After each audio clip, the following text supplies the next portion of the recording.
نحمده ونصلي على رسوله الكريم أما بعد فأعوذ بالله من الشيطان الرجيم بسم الله الرحمن الرحيم يا أيها الذين آمنوا بالله ورسوله والكتاب الذي نزل على رسوله والكتاب الذي أنزل من قبل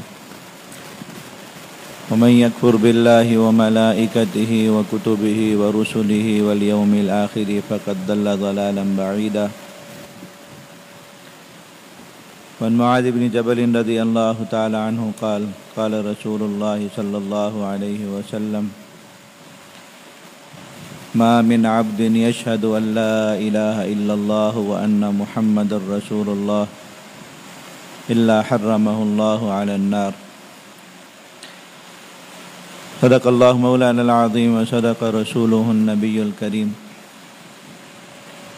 اللهم صل وسلم وبارك على سيدنا مولانا محمد وعلى آل سيدنا مولانا محمد كما تحب وترضى عدد ما تحب وترضى.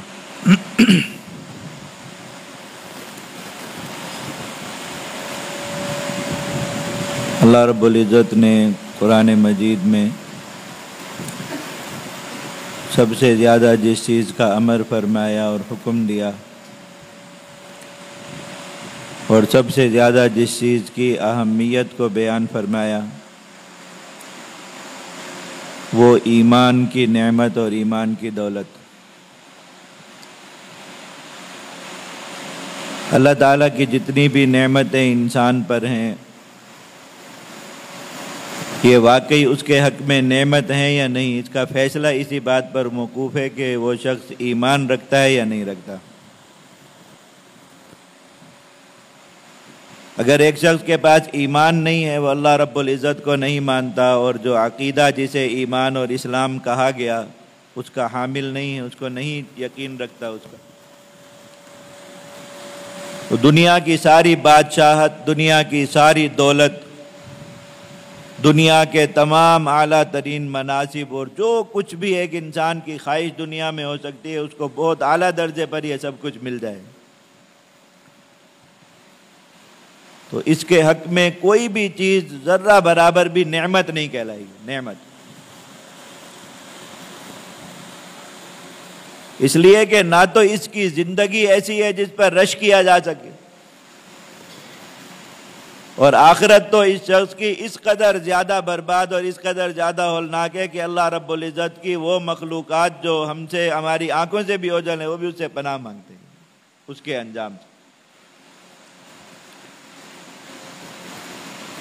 اور ایک شخص کو اللہ رب العزت نے نعمت ایمان نصیب فرمائی، وہ اللہ کو مانتا ہے اور اس عقیدے پر ہے جسے اللہ رب العزت کے ہاں پسندیدہ دین کہا گیا، وہ اسے حاصل. اب اگر اس شخص کے پاس دنیا میں کوئی چیز بھی اس کی مرضی کی نہیں، جو کچھ بھی اس نے دنیا میں چاہا ہے، جس چیز کی بھی اس کو دنیا میں خواہش ہے، کوئی چیز بھی اس کو حسب منشا نہیں ملی دنیا میں، ہر چیز کی قلت کا شکار ہے بیچارہ، لیکن ایمان ہے، یقینی درجے میں کامیاب ہے، یقینی درجے میں. اس لیے کہ کامیابی اور ناکامی کا سارا فلسفہ، سارا کا سارا قصہ جو دو چیزوں کے درمیان گھوم رہا ہے، بس دو الفاظ کے درمیان دائر ہے، کوئی تیسری چیز اس میں نہیں ہے. ایک شخص کے پاس ایمان ہے وہ کامیاب، فقد فاز فوزا عظیما، وہ بڑی کامیابی پر ہے. اس لیے کہ اللہ رب العزت کے ہاں جو سب سے پسندیدہ چیز تھی اور اللہ رب العزت کے ہاں جو سب سے زیادہ قیمتی چیز تھی، اللہ رب العزت کے ہاں جو سب سے زیادہ عظمت والی چیز تھی، اللہ رب العزت نے وہ اس کو عطا فرمائی دی. قیمتی چیز جس شخص کے پاس ہو وہی دولت مند کہلائے گا، عظمت والی چیز جس شخص کے پاس ہو وہی معزز کہلائے گا، مقام اور مرتبے والی چیز اور جو ہے وہ اعلیٰ قیمت والی چیز جس شخص کے پاس ہو وہی کامیاب کہلائے گا. دنیا کا بھی اصول اور ضابطہ یہی. آپ دیکھیے کہ ایک انسان کے پاس اگر دولت ہو بہت ساری، بہت زیادہ اس کے پاس مال، لیکن وہ اس مال سے اپنے لیے دنیا میں جو راحت کی اور آسانی کی چیزیں خرید نہیں سکتا، اگر وہ اس کو اس چیز کی اجازت نہیں یا اس چیز کا اختیار نہیں اس کے پاس، تو اگر اس شخص کے پاس مال کے ڈھیر اور پہاڑ بھی ہوں تب بھی وہ شخص مالدار کہلانے کا مستحق ہوگا؟ نہیں ہوگا نا. کہ مالداری کا مقصد کیا تھا؟ دنیا میں گھر کی ضرورت ہے تو گھر لے سکتا، جو کھانے پینے کی ضرورت ہے اچھا کھانا پینا اپنے لیے مہیا کر سکتا، لباس کی ضرورت ہے اچھا لباس اپنے لیے لے سکتا، سواری کی ضرورت ہے اچھی سواری اپنے لیے خرید سکتا، جس چیز کی ضرورت ہے وہ اس مال سے حاصل کرتا، خریدتا. تب تو یہ مال اس کے حق میں دولت کہلاتا، اس کی کچھ قیمت ہوتی. انبار لگا دیے، ڈھیر لگا دیے، پہاڑ بنا کے اس کے اوپر بٹھا دیا، لیکن یہ کہ آپ اس مال سے کچھ بھی نہیں خرید سکتے، تو یہ دولت مند کہلائے گا؟ اللہ رب العزت نے فرمایا کہ قرآن مجید میں یہ بات ہے کہ اللہ تعالیٰ نے دنیا میں جنہیں ایمان نہیں دیا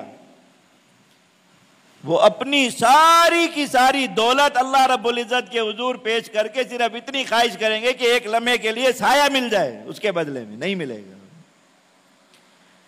ایک گھونٹ پانی کا مل جائے نہیں ملے گا. ایک سانس راحت اور آرام کا مل جائے قبر میں، حشر میں، حساب کتاب میں یا جہنم میں، ساری کی ساری دنیا کی دولت کی آفر کریں گے، پیشکش کریں گے، اللہ فرمائیں گے نہیں مل سکتی. تو اب بتائیے کہ جس دولت سے ابد الآباد کی ہمیشہ ہمیشہ کی زندگی کا ایک گھونٹ پانی نہیں خریدا جا سکتا، وہ دولت اس کا حاصل کر لینا کوئی عزت کی بات، مقام اور مرتبے کا کچھ بھی نہیں.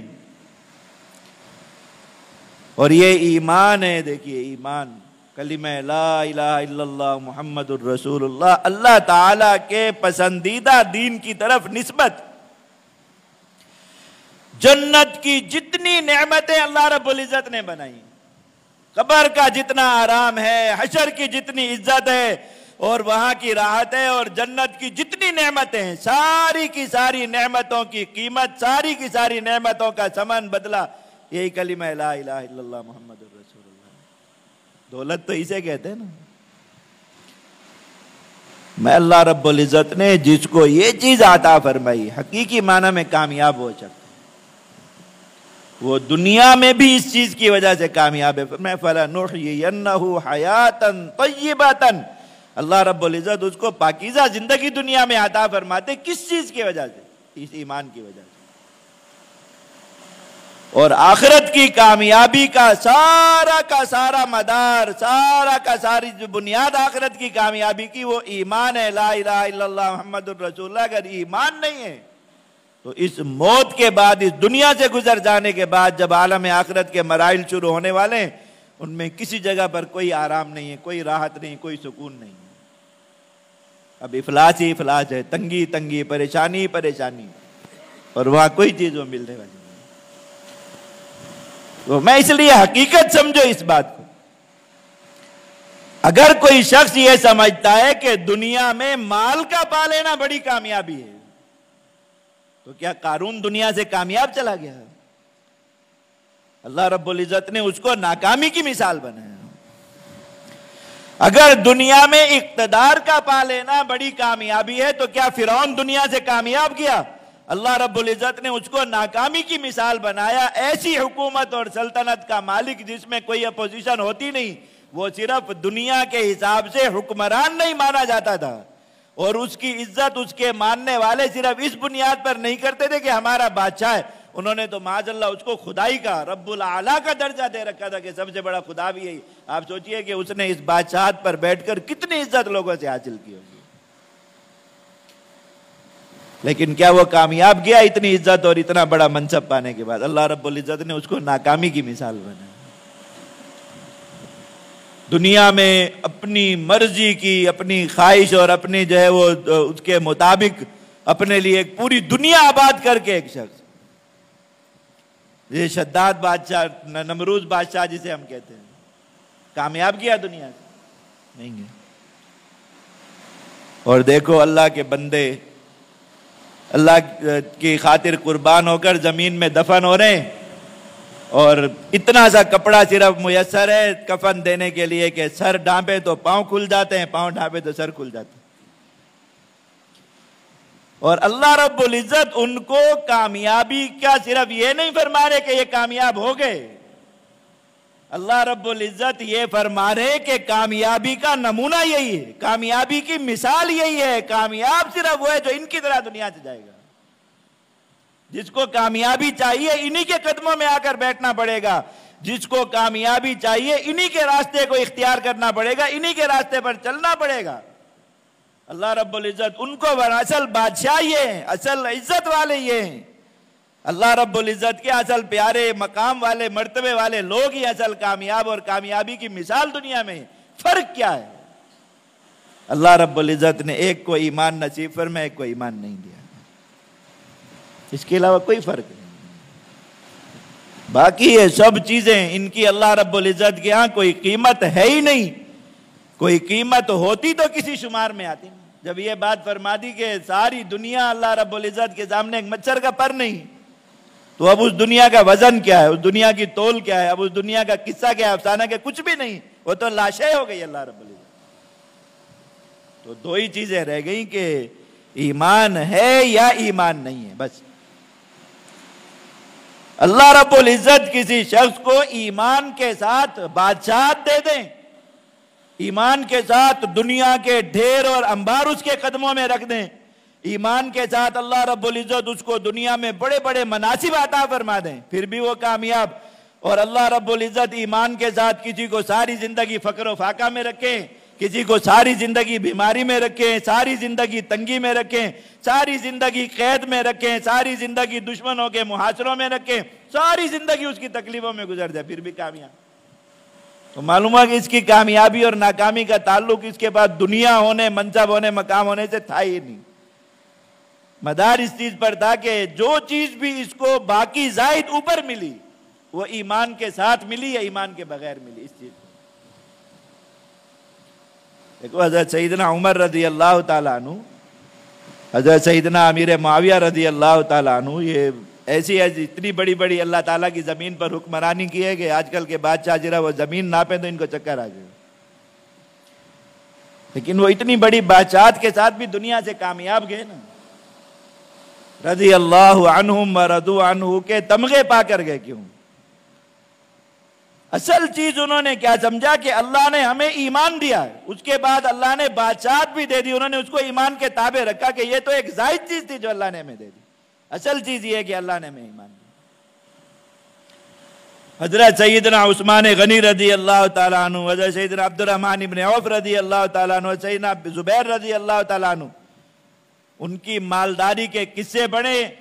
یہ آج کل دنیا میں جن لوگوں کے نمبر لکھے جاتے ہیں نا، فلاں دنیا کا 1 نمبر کا مالدار اور فلاں 2 نمبر کا مالدار اور 10 نمبر کے مالدار تک، یہ ہر ہفتے ہر مہینے لسٹیں جاری ہو رہی ہوتی ہیں۔ بلا کسی مبالغے کے آپ کو بتا رہا ہوں، تاریخ پڑھ کے دیکھیں، ان حضرات صحابہ کرام کے غلاموں کے پاس ان سے زیادہ مال تھا، غلاموں کے پاس۔ ان کا اپنا مال کتنا ہوگا آپ اندازہ نہیں لگا سکتے، تصور نہیں کر سکتے۔ حضرت سیدنا عبد الرحمن ابن عوف رضی اللہ تعالیٰ عنہ کا صرف ایک قافلہ مدینہ منورہ شہر میں آیا، ایک قافلہ صرف، اور حضرت سیدہ عائشہ رضی اللہ تعالیٰ عنہ نے ان کو نبی کریم صلی اللہ علیہ وسلم کی ایک بات یاد دلا دی صرف، کہ اللہ کے نبی صلی اللہ علیہ وسلم نے آپ کو ایک بار دنیا کے بارے میں ایسے فرمایا تھا کہ دولت کی کثرت کی وجہ سے آپ کو پریشانی پیش آ سکتی ہے آخرت میں۔ انہوں نے وہ سارا کا سارا قافلہ جا کے دیکھا بھی نہیں، وہی کھڑے کھڑے کہا کہ یہ اللہ کی راہ میں صدقہ۔ آپ کو پتہ ہے اس قافلے کی مالیت کتنی تھی جو دیکھا بھی نہیں جا کے مالک نے؟ 15 ارب روپے آج کل کی مالیت کے حساب سے، 15 ارب روپے قافلہ جا کے دیکھا بھی نہیں۔ اماں جی نے ایک بات فرمائی، ان کو یاد آ گئی، انہوں نے کہا بس یہ اللہ کے لیے، اس پہ میرا کوئی حق نہیں، سارا کا سارا قربان کر۔ تو آپ سوچیے ان کی اصل دولت کتنی ہوگی۔ لیکن وہ اس اتنی دولت کے باوجود بھی دنیا سے کامیاب گئے یا نہیں گئے؟ بالکل کامیاب گئے، اور کامیابی کی مثال بن کر گئے دنیا میں، اس لیے کہ انہوں نے اصل دولت کس چیز کو سمجھا، اس کو نہیں سمجھا۔ انہوں نے کہا اللہ نے اصل میں ایمان دیا ہے، یہ چیز تو اللہ نے ایمان کے ساتھ دے دی، اللہ رب العزت نے دے دی، اللہ کی نعمت ہے، اللہ کے لیے اس کو استعمال کرو تو کامیاب چلے گا۔ اور ساتھ ہی وہ صحابہ کرام بھی ہیں بیچارے دنیا سے بس کفار کی ماریں کھاتے کھاتے، ان کے مظالم سہتے سہتے، بھوکے پیاسے، بے لباس، دنیا میں کچھ انہیں نہیں ملا، وہ بھی دنیا سے چلے گئے۔ ان کو یہ سب کچھ جو تکلیفیں پیش آئیں، یہ ساری جو مشکلات ان پر آئیں، تو انہوں نے اصل کس چیز پر نظر رکھی کہ اللہ نے ایمان دیا، اس کے بعد اگر دنیا میں کچھ تکلیف آ رہی ہے، تنگی آ رہی ہے، کچھ پریشانی آ رہی ہے، کوئی بات نہیں، اللہ نے سب سے بڑی دولت تو ہمیں دی ہے نا۔ اگر دنیا میں تھوڑی سی جو ہے ذلت پیش آ رہی، کوئی بات نہیں، اللہ نے سب سے بڑی عزت والی چیز تو ہمیں دی ہے، ایمان۔ اگر دنیا میں فقر و فاقہ ہے، کوئی بات نہیں، اللہ رب العزت نے یہ آخرت کی نعمتوں کی قیمت تو ہمیں دی ہے، وہاں کھائیں پیئیں گے، مزے کریں گے، تو ساری نظر ان کی ایمان پر رہی تو انہیں دنیا کی ان چیزوں نے نہیں ستایا، تو وہ اس حالت میں بھی کامیاب دنیا سے چلے۔ تو میں اور مثال دوسری طرف یہ قائم فرما دی کہ دیکھو ایمان کے بغیر فرعون جیسی بادشاہت مل جائے، قارون جیسی دولت مل جائے، شداد اور نمرود جیسی جنت اور عزت مل جائے، تب بھی کوئی شخص کامیاب نہیں، وہ ناکام ہے، بالکل ہمیشہ ہمیشہ کے لیے ناکام۔ تو اس لیے فرمایا کہ اصل جو چیز اللہ رب العزت، قرآن مجید ہم پڑھنا شروع کرتے ہیں تو پہلے ہی سطر سے ہی جو واقعہ شروع ہو جاتا ہے اور جس چیز کو اپنانے کا حکم شروع ہو جاتا ہے، الذین یؤمنون بالغیب، ایمان لاؤ، ایمان حاصل کرو،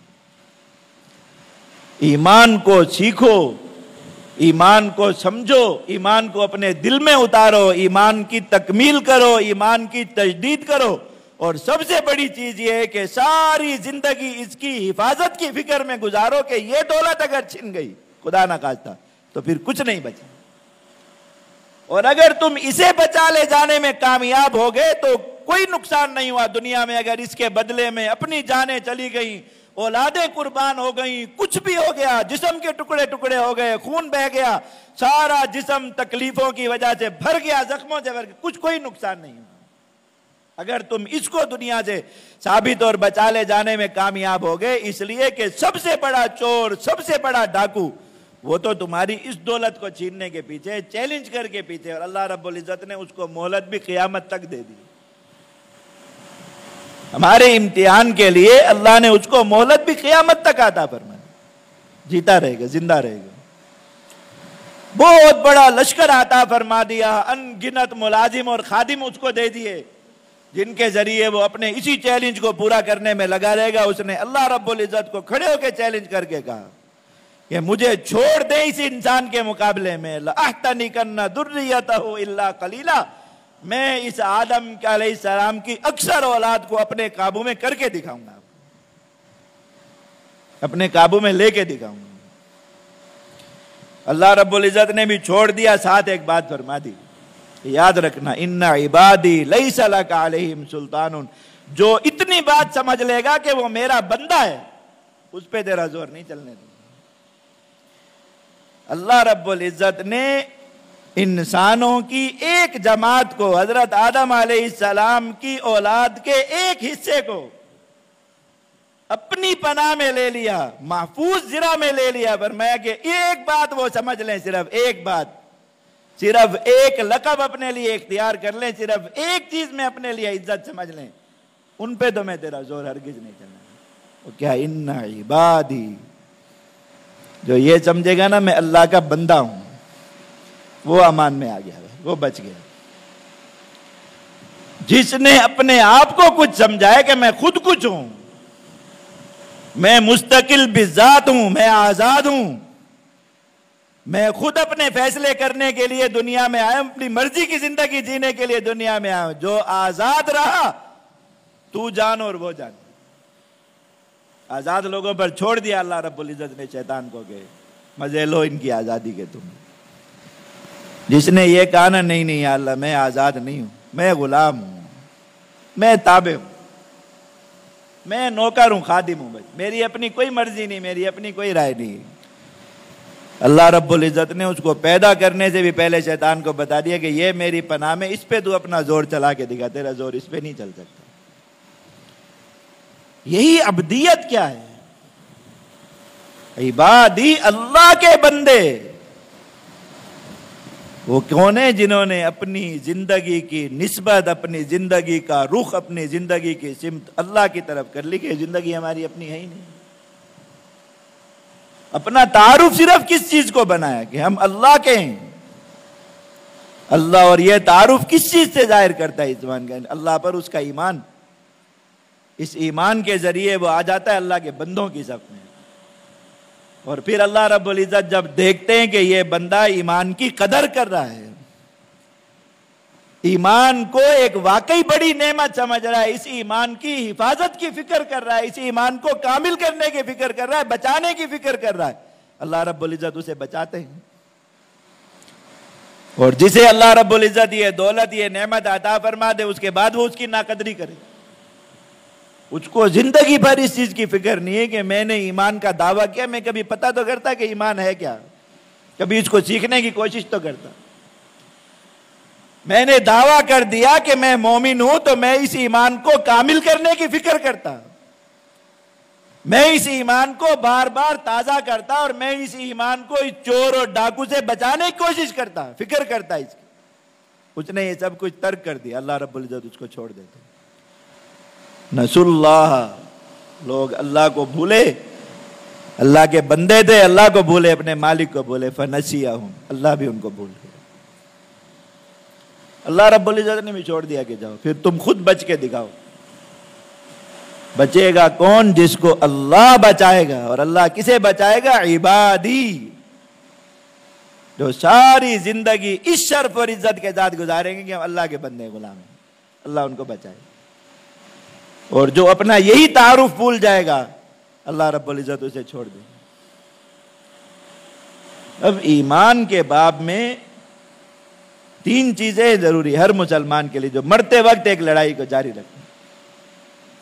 پہلی چیز ہے ایمان کو سیکھنا، ایمان کو حاصل کر، ایمان ہے کیا اس کو سمجھنا۔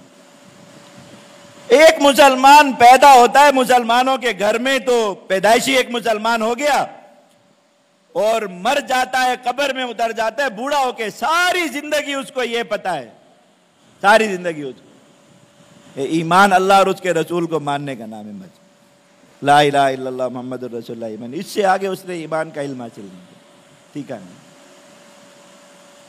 قرآن مجید تو یہ کہہ رہا ہے کہ یہ چیز پورا ایمان نہیں۔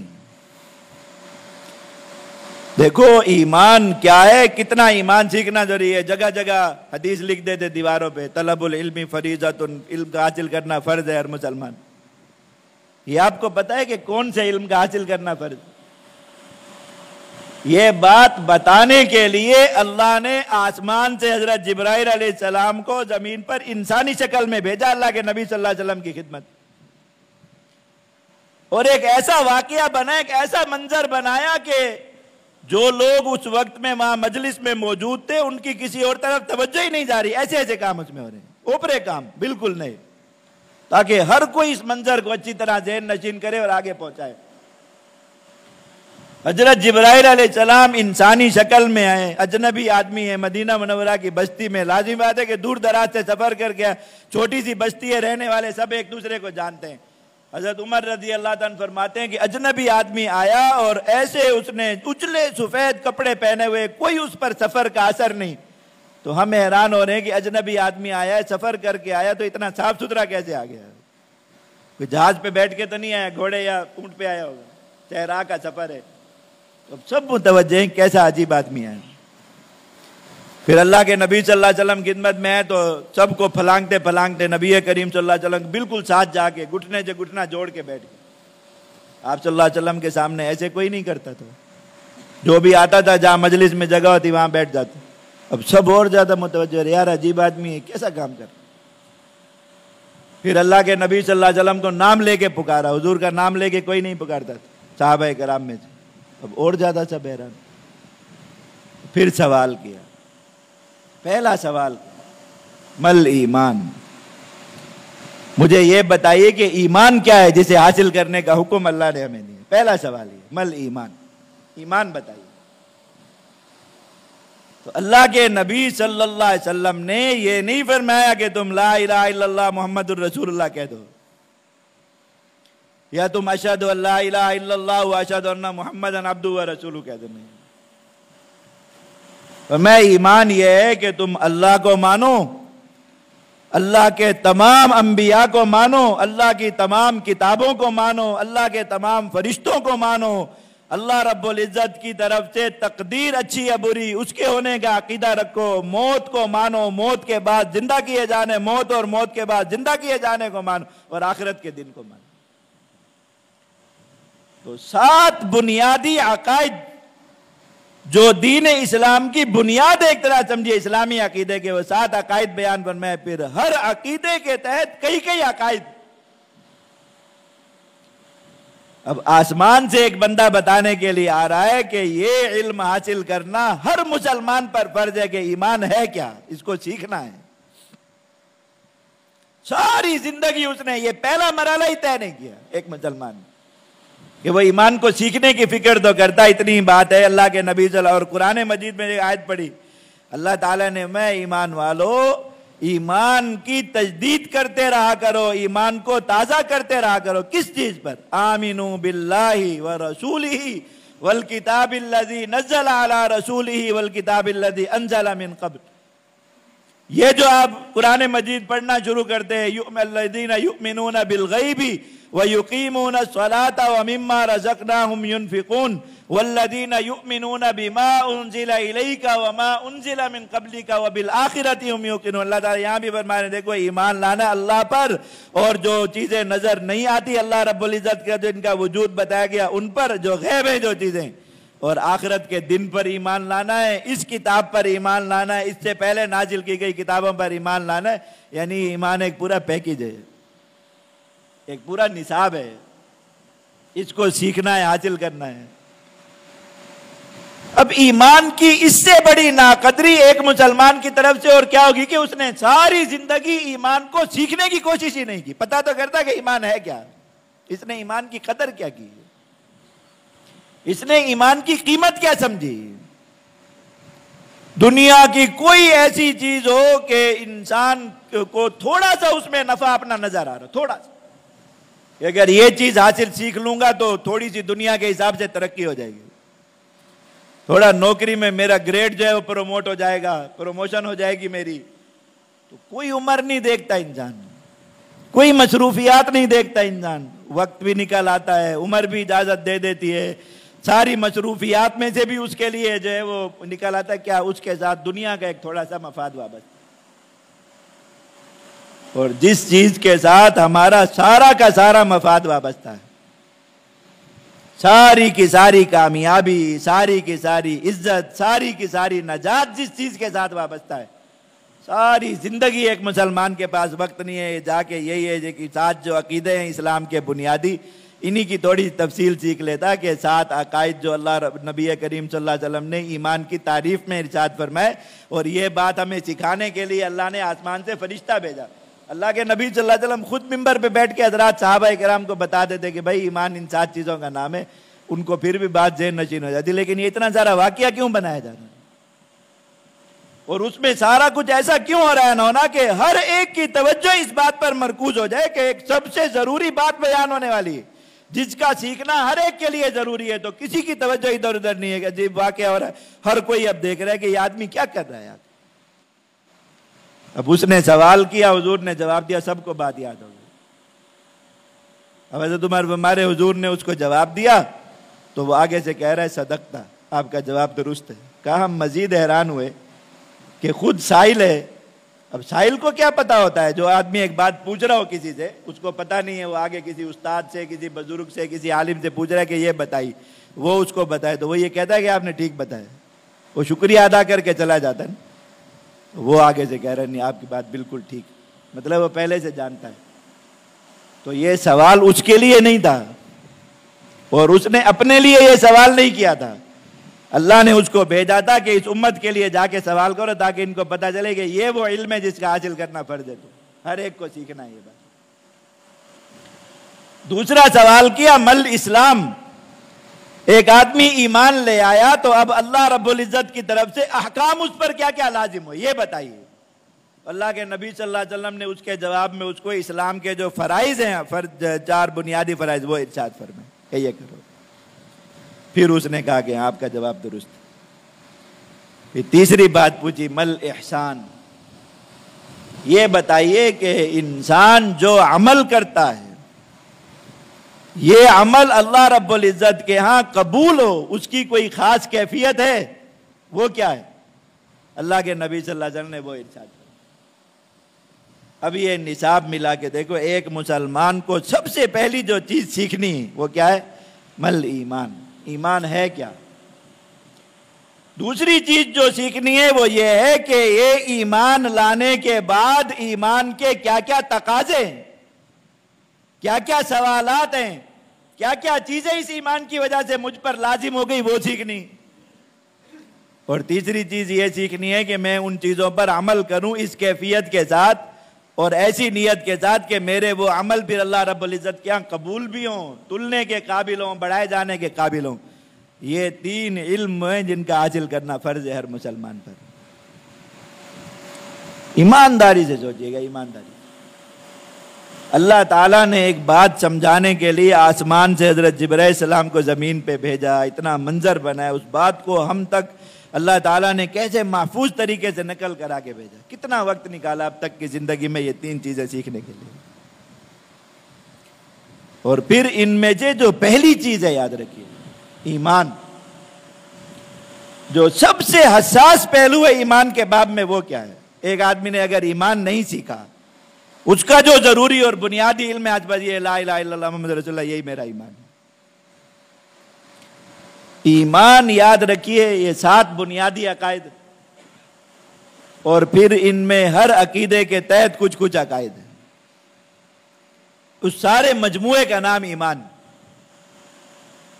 ایمان میں جو سب سے حساس بات ہے وہ یہ ہے کہ ایمان پرسنٹیج کے ساتھ باقی نہیں رہتا۔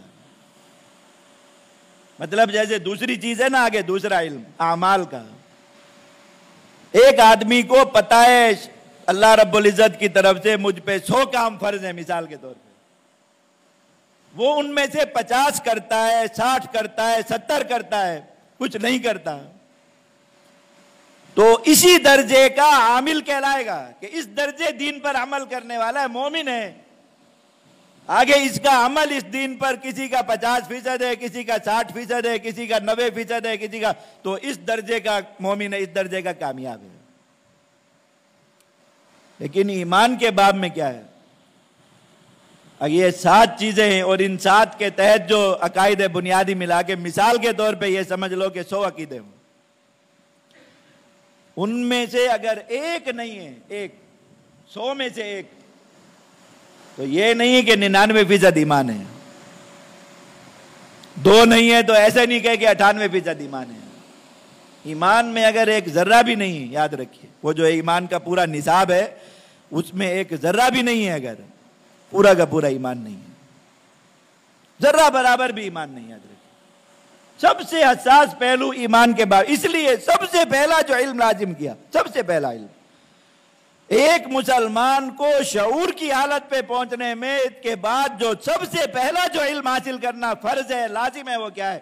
کہ وہ یہ جانے مل ایمان، ایمان کیا ہے، اس کے بنیادی اجزاء کیا ہیں ایمان کے، اس کو حاصل کرے، اس کو جانے۔ اس لیے کہ اگر اس میں کچھ بھی کمی ہوئی آدمی پورا کا پورا ختم ہو جائے، مومن ہو جائے۔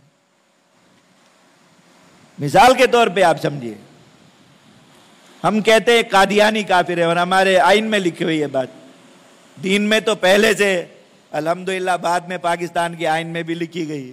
قادیانی اس وجہ سے کافر نہیں کہ پاکستان کے آئین میں لکھا ہوا ہے، لیکن لکھا ہوا ہے، چلو ہر کوئی اور اگر دینی وجہ سے نہیں مانتا، اس وجہ سے ماننا پڑتا ہے اس کو کہ پاکستان کے آئین میں لکھا ہوا ہے، ورنہ وہ مجرم ہو جائے گا۔ کیا قادیانی اللہ کو نہیں مانتے؟ مانتے ہیں، اور ایک مانتے ہیں، توحید پر ان کا پورا پورا ایمان۔ کیا قادیانی رسول اللہ صلی اللہ علیہ وسلم، حضرت محمد الرسول اللہ صلی اللہ علیہ وسلم کو اللہ تعالیٰ کا نبی نہیں مانتے؟ مانتے ہیں، وہ یہی کلمہ پڑھتے ہیں جو ہم پڑھتے ہیں۔ تو لا الہ الا اللہ محمد الرسول اللہ تو ان کا ہو گیا، پھر وہ کافر کیوں ہیں؟ جو ہم یہی کہتے ہیں نا یہی ایمان ہے، تو یہ ایمان تو وہ لے، پھر وہ کافر کیوں ہیں؟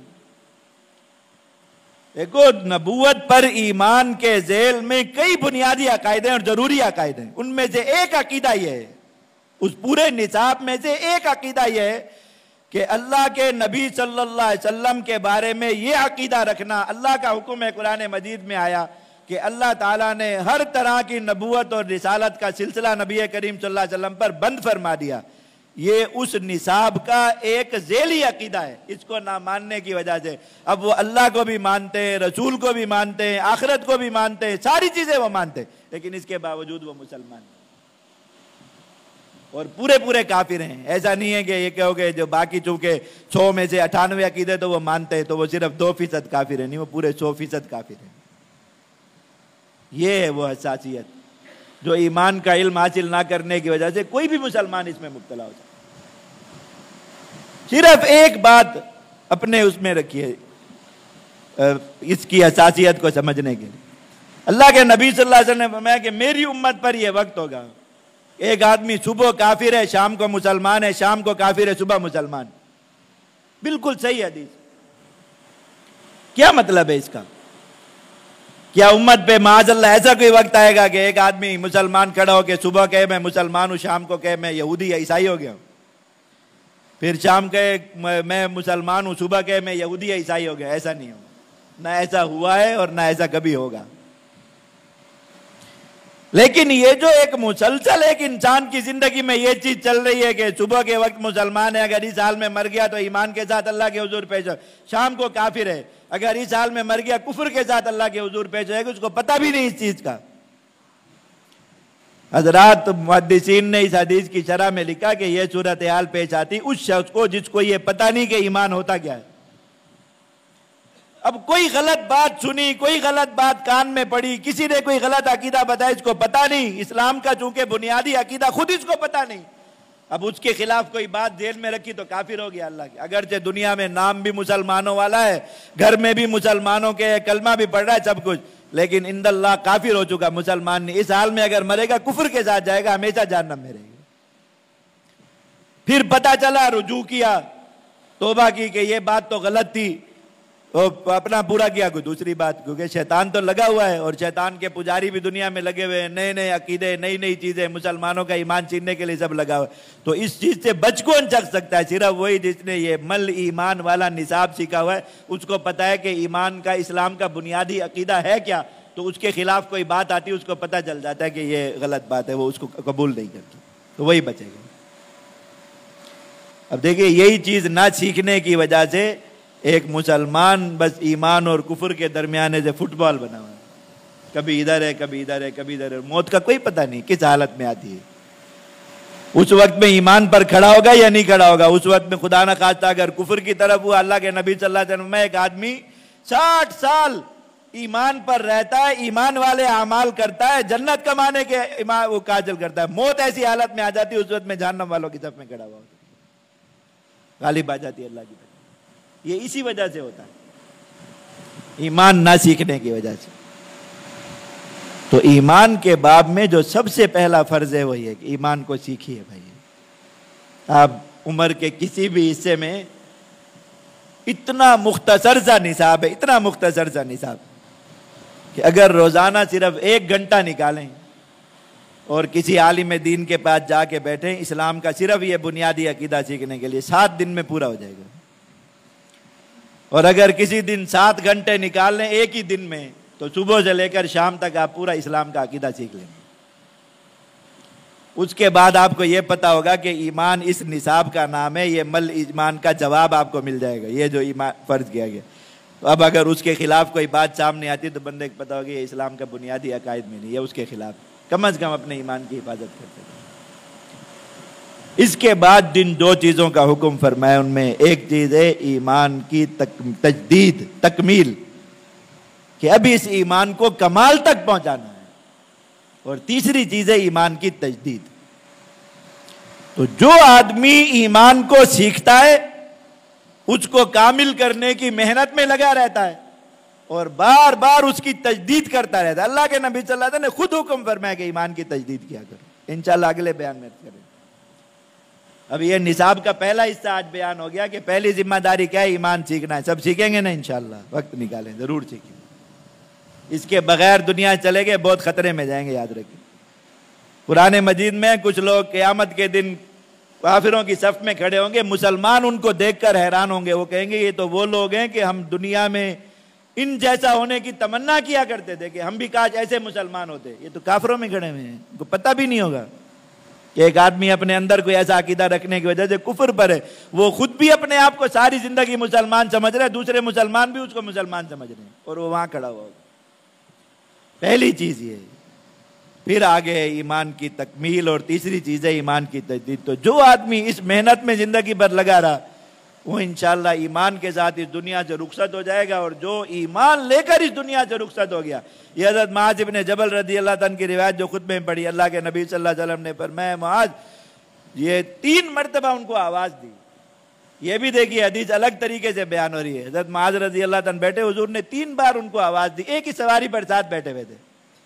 یا معاذ، وہ کہتے لبیک یا رسول اللہ وسعدیک متوجہ ہوتے، حضور پھر آواز دیتے، پھر 3 مرتبہ ان کو اس طرح پکار. جب اچھی طرح متوجہ ہو گئے فرمایا یاد رکھو جو آدمی بھی اس گواہی کے ساتھ دنیا سے چلا گیا، ایمان لے کر پورے ایمان کے ساتھ دنیا میں چلا گیا، الا حرمہ اللہ علی النار، اللہ تعالیٰ اس کو جہنم پر حرام کر دیں گے، جہنم پر حرام کر دیں گے. جس شخص جو اس محنت میں لگا رہا انشاءاللہ وہ ایمان کے ساتھ دنیا چلا جائے گا. ایمان کے ساتھ آنکھ جس کی بند ہو گئی، یاد رکھیے اس کے لیے آگے جو وسیع سلطنت ہے، جیسی حکومت ہے، جیسے مزے اس دنیا میں رہ کر ان کا تصور بھی نہیں کیا جا سکتا. اللہ رب العزت ہم سب کو ایمان سے متعلق اپنی ذمہ داریاں پوری کرنے کی توفیق عطا فرمائے. وآخر دعوانا الحمدللہ رب العالمین.